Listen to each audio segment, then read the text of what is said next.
I think doing it together, knowing our strengths and weaknesses, would be better than doing it solo. It was about providing a different experience and just tapping into emotion and feeling instead of just teeth.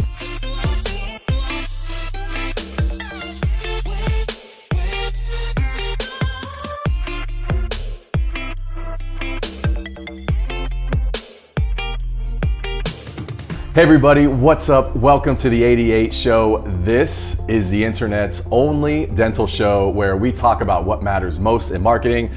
This is a very special episode, episode 106. I'm your host, Joshua Scott, and I'm here live at Perch Dentistry outside of Austin, Texas, with Shivam Patel and Denise Kua. What's up? What's up? Hi! Guys, I can't tell you how happy we are to be here. Let's kind of go back from the beginning. Like, where did all this kind of come from? We both were working at two different or similar type of jobs, but we were looking for a change, right? Okay. I always wanted to open up a practice, and she wanted to do that as well. So we just kind of started brainstorming some ideas and how we can buy a practice or start a practice, and you can go down both roads and be like, okay, buying is better or starting up your own one is better. And then we talked pretty much like a couple months or something. From our initial idea to how it all panned out, we didn't expect this, but at the same time, it came from like our core vision was to do it differently. I know everyone says you want to do it different, but just tapping into emotion and feeling instead of just just teeth. I think that there's more to it than that, and I think for us to really like hone in on the patient experience is to make sure that not only us as providers are like caring and the best that we can be, but our space has to match that and reflect that. When we came up with the feather and the gold and everything, like it just clicked. Yeah. And then like then it went to design, and then all of that made us realize this is beyond what we wanted and beyond that we dreamed of, and this is like it just snowballed into something great, and so like, we're super excited about it. We looked up this quote like by Emily Dickinson. And it's like says, hope is a thing with feathers that perches in the soul. And so we have that written in our bathroom, and I think it just speaks like volumes because it's exactly what we were trying to say and trying to like create, and like it was all in that like one logo. And so for us, like it was kind of like a no-brainer after that. So starting a practice solo is hard enough. You guys chose to go at it as a partnership. Why? I think doing it together, knowing our strengths and weaknesses, would be better than doing it solo. You have a lot of people out there saying, don't partner up because you get half the profits, blah, blah, blah, whatever. I don't think money was really a motivation for us. Drive. It was more about doing dentistry the way we also wanted to do it, right? So there's no stress or, like pressure to, produce X amount of money a month or whatever. I think we wanted to take a step back from that because our previous jobs kind of were very production driven. We took a step back and we said, what makes our job enjoyable? What makes it comfortable, right? So I think this is kind of how it evolved into a partnership in that sense, right? I think it's hard if you go into a partnership, and your goal is to produce, and you're competitive in that aspect of like making money. I think it's hard. I get why people don't want to do it because you butt heads like who takes that patient that day? I want that patient, and then I think we both just care about the brand and the practice as a whole. It doesn't matter who sees it or if he does or which patient we see, because like at the end of the day, our what we've built is doing well. Our staff is happy, and so we don't have that ego or anything, which is really nice, and I think that's why things worked so well with us together. I think we were really lucky too, because when we decided to open together, we hadn't even known each other for a full year. So it was a big leap. It was pretty risky, but thinking about it. I think the reason why we were able to do that is because early on we saw that we complement each other really well. Like there's things I hate doing and he loves doing, and vice versa. And if we didn't partner up, I don't think it would have turned out this way. To be honest. So you guys have this amazing chemistry, and it's very evident, like online and social media. For everybody out there, how would you describe your relationship with each other? Oh God. Like for real, or like just it's up to you how real you want this to be. Yeah, I mean, back and forth. I think we can joke around with each other. We can be pissed at each other. We can be happy with each other. We've never really fought. though? It's been a few times. I've probably got her really close, and I can tell when she's like really close. Okay, that's different. So we've gotten upset at each other, we've gotten mad at each other, but like fighting, we're in a sense that you know, like I think we always end up laughing about it or something. Yeah. I don't know, like we don't take Remember it that time you did this and that, and like Yeah. I mean, we haven't really been like super angry. Yeah, But I think it's just our personalities naturally. I think it takes a lot for me to get upset. Mm-hmm. And I mean, like you thought I was mad. I'm not really that mad. You don't Oh, know really? me mad. Oh man, Oh. I'm in for a treat. No. She was like, I'm in for a treat. if you think you've seen Mad, Yeah, like, that was you nothing. have Oh no- man, pray for me. my Pray for me. definition- My definition, I've never been mad at you, like mad. Wow. Mad. Yeah. I- and okay, you know why? Why? So people that I've been upset about, they're no longer around. So Oh. that's why. We got that recorded. We got that recorded. That was like mob Woo. boss. I know. I'm gonna be in some river. Be real, I can be That was real like too. Sopranos. Dang. Not like gone. You know. You out. You out. Oh. All right. Wow. So, moving on. No. I like see you're here. This is my birthday too. Don't cross her. All right, so, Shiv, I know you. There was a period of time, and correct me if I'm wrong, where you originally started off down a road of healthcare, Correct. medicine, Yes. right? But then through that process, kind of decided to switch paths. Sure. Take us down like to that place and kind of some of that decision. Okay, and I think it goes again back to my past a bit. I came in a family that is very science driven. We have a lot of pharmacists in my family, so you know you're almost expected to be some sort of doctor, pharmacist, lawyer, whatever. You know, some really high white collar thing, and that's probably part of my culture as well, right? So I was being pushed in that direction, and I liked it though, so it wasn't a big issue. I got a job as a technician. My dad got me a job at CVS. It was terrible, and like I knew right from the bat, like, you know, I don't think I'm gonna survive doing this for the rest of my life, being a pharmacist behind the counter and all that stuff. So I knew from that point on, like, this is not the job for me. The cool part about dentistry is every day is pretty much different. You're not doing the same boring life over and over and over, like in a office cubicle kind of thing. So I think that's what I really enjoy about dentistry Yeah. too. Yeah. So now, Denise, you actually have a background as a Disney cast member. Yep. Yeah. Disneyland, not Disney World, Disneyland. which is West yeah. Coast. I mean, I grew up Man. going to Disneyland, so I don't, you know, Yeah. that's what I know. And So it's the original because Walt Disney himself was actually the one who put that Yeah. together. So he wasn't a part of Florida. It's the 'cause he had passed OG. away, so it's Fun OG. fact. yeah, it's OG Wow. Disney. I had an annual pass, so I was like, why not just like work here? And then after working there, I realized how much more I love it because working behind the scenes, you realize, like, you know, they always talk about the magic, right? And like, I mean, you know, we're all adults here. There's not real magic, but like to have, Yeah. Oh no. like, I know, I'm so sorry. I'm sorry, folks at home. Yeah. Yeah, it just, but you know, realizing what it takes to create magic, the illusion of magic, is people, and how many people it takes to do that is amazing. Like when you're backstage, you see just all the emotions at work, and so, you know, from that experience, you know, I kind of brought that to dentistry. You know, so in Disneyland, when you go from land to land, you'll see that there's a transition in music when you go from Yeah. one space to another. There's a transition in the smell. You know, that smell goes with Fantasyland or Tomorrowland, like, and it's purposeful. So you got this like LA, California background, yet you guys went to dental school at Tufts, so you got a little East Coast. There's this like kind of like East-West thing going on here, right? Absolutely, And you've yeah. kind of played it a little bit on the, but there's a legit kind of thing behind that. Give us the East Coast rivalry and what that means.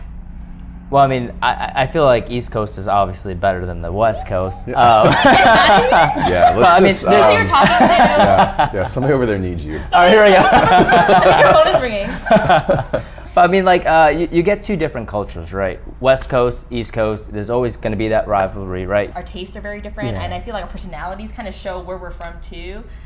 You know, I think if anything, like, he's like the type of person where, like, you know, if he's walking on the street, he's like going and like he's on a mission. On a mission, When yeah. I'm like, you know, I'm chill, Strolling, like, you know, just yeah. strolling, you know, and it's kind of nice because we kind of take that into our practice too for, you know, patients who prefer a personality over another. You know, we can piggyback off each other and just for the most part, you know, I think our patients appreciate that there's like just a lot of Diversity and diversity, yeah, or I don't know if it's a know, good word, like. different personalities, or I don't know. Yeah. This month, I've been talking about like your marketing might have a problem if, and really talking about like bad marketing and symptoms of that.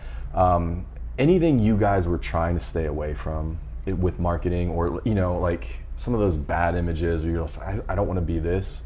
Any of that? I think there was, before we opened up, I think we had kind of a crisis moment where we're just like, oh my gosh, like we need to do marketing, this and that. How are we going to do it? You always hear about direct mailers, you always hear about Google ads, you always hear about Facebook ads and things like that. I mean, I think being in the location where we're at, and in this day and age, we're seeing a shift into more digital kind of marketing, right? But when we're having our little issue here, we're just like, oh my gosh, we need to get the word out there. And we're kind of teetering on the line of using direct mail versus Google ads and things like that. But we ended up not using the direct mailers. When you're doing a startup, you get really scared, and in times of desperation, you read a lot of things and you listen to a lot of people, and you freak out. And so I think, like from the beginning, we're like, I mean, and not to say that like any of this marketing is bad, but we're like, oh no, direct mailers, and then like when we freaked out, and we're like, all right, let's do that, let's do everything that everybody else is doing, and we had those moments. I think the most success we've had was probably like social media kind of presence building our online. Brand. I think like you guys speak to that all the time. Is like building your brand, is kind of something that's kind of solidifies longevity. And like that's just been very powerful, just having people come up to us who already like act like they know who we are. Us. They're more invested in us, and if anything, maybe like there's not like a quick return. Obviously, it's not like you do one post and then you're done. But we see a lot of people approaching us because of social media. And then from that, we can, go into other avenues, and, we can do the Google AdWords. Oh, sorry, guys. With the Google AdWords, like, easily. And just because, people already resonated with us with social media, like, they'll click that ad. You've been intentional about defining some of your values here as a practice. Talk to me about fun, like value, because that's, everybody watching your social media, I think that's come through a ton. Is that something you guys are trying to intentionally, like, build into this? Oh yeah, 100%. Absolutely, yeah. I mean, when we walk around here, when we come in here every morning, there's either music playing, we're just joking around and laughing about whatever. We're looking at memes, something's going on, right? I don't want to put on a face and a white coat and be like, "Hi, I'm Dr. Patel," and like being someone I don't want to be. So we see that we have a lot of fun. We laugh a lot with our patients and just make it a more comforting environment in that sense. It's like, why make a place that no one wants to be at? And why do I even want to be here if I don't have fun? Yeah. That like fun element is like, it's huge for us, not because we are trying to like use that to push that on people. Like honestly, that's what we wanted for ourselves, and I think that's why we started a practice. Like, why we want to have fun. And I think even like when we're not at work, I think, I don't know, me and him, we have a good time together all the time. Like I think we know each other's company, and sometimes, like, I think, like, even Joanna said one time, there's, like, a post that we had, and he was like, are you guys like this all the time? like, it's pretty just, like, much. literally, like, if you should just, like, the way we are on there, that's how we are, like, in life, and so it's, like, why not let people get to know us? Because, honestly, when they come in here, we're going to be this way anyway, so might as well, like, get it, like, sneak preview, and if you hate us, I mean, like, now you know. Now you know it. You know before you get here. Exactly. For sure. So let's look ahead a little bit. Next 5-10 years, where do you see this? Like, what for 5 years, 10 years down the road, for you guys to kind of look at this and go, all right, like it was successful, we did something significant. Like, what has to happen? What do you see? I think we just have to grow the brand even more. I mean, I think we're on a good start, or at least a level here. We understand that the brand is more important than each of us individually as doctors. So I think if we start promoting that a bit more, I think we're going to grow into something big, and I think we have intentions of making it big as well. And then obviously as you get bigger, you have more opportunities to help out and do this, and there's so many more things that kind of go along with that. But the next 5 years, I see us. I think just like people recognizing, like if they hear Perch, they see that gold feather, like having like that idea of like quality cover, like they know, like when you see something that's like Disney branded, it's like you just know you're gonna get something good, and so that's what we kind of wanted to build with this, and then who knows, one day like open up multiple locations so we can take care of people the way we want to, and then do things, free up like our time to like guide others and help others to kind of just do dentistry in a more fun and enjoyable way. Yeah, that's awesome. I appreciate you guys being here a ton. If anybody out there wants to keep up with you online or even reach out to you, where's the best place? Like, how should they do that? Yeah, I mean, all of our outlets, we're pretty responsive Social media, on our yeah. social media, like Yeah. our Facebook page. You know, you guys can DM us on Instagram. Yep. At At Perch Perch_Dentistry. Mhm. Yes, Yeah. yes. Or just message each of us individually. We're more than happy to help out. Yeah, add us Yeah. on Facebook, or I mean, yeah, there's so many ways. Like, yeah. Yeah. We're really Yeah, responsive. awesome. Before we take off, I just want to kind of tell you and just like affirm you, validate what you guys have done here, because it's so amazing, really. And I think I told you this last night. I'm like, we talked about the value of being yourself and what you're doing, and regardless of kind of like what dentistry has been in the past and what other people's expectations of what a dental practice should look like, how important it is to stay true to you and do you, right? And so dentistry needs this. It needs you guys. It needs the vision. It needs the creativity of healthcare, you know, and creativity coming together in dentistry. And so I appreciate you guys letting us like play a small part in this, you know, and being able to tell your story. You're such an ideal fit for us. And from the moment we kind of got on board with this, I was like, you know, this is a project we believe in. So, you know, thank you. Keep doing it. Keep going. It's going to be amazing. So Thank you so much. I mean, Thank you so it means a ton much. to us. I mean, when we first, you know, talked to you on the phone and everything, it just, we knew this was going to be great because we kind of identified with you in terms of what we want to create. And you guys have exceeded our expectations. We feel like we had a message to get across, and I don't think anyone would have told it better than you guys. Yeah. so Well, much. awesome. Guys, well, thanks so much for being here. That's episode 106. All right, say bye. Bye, guys. See you guys.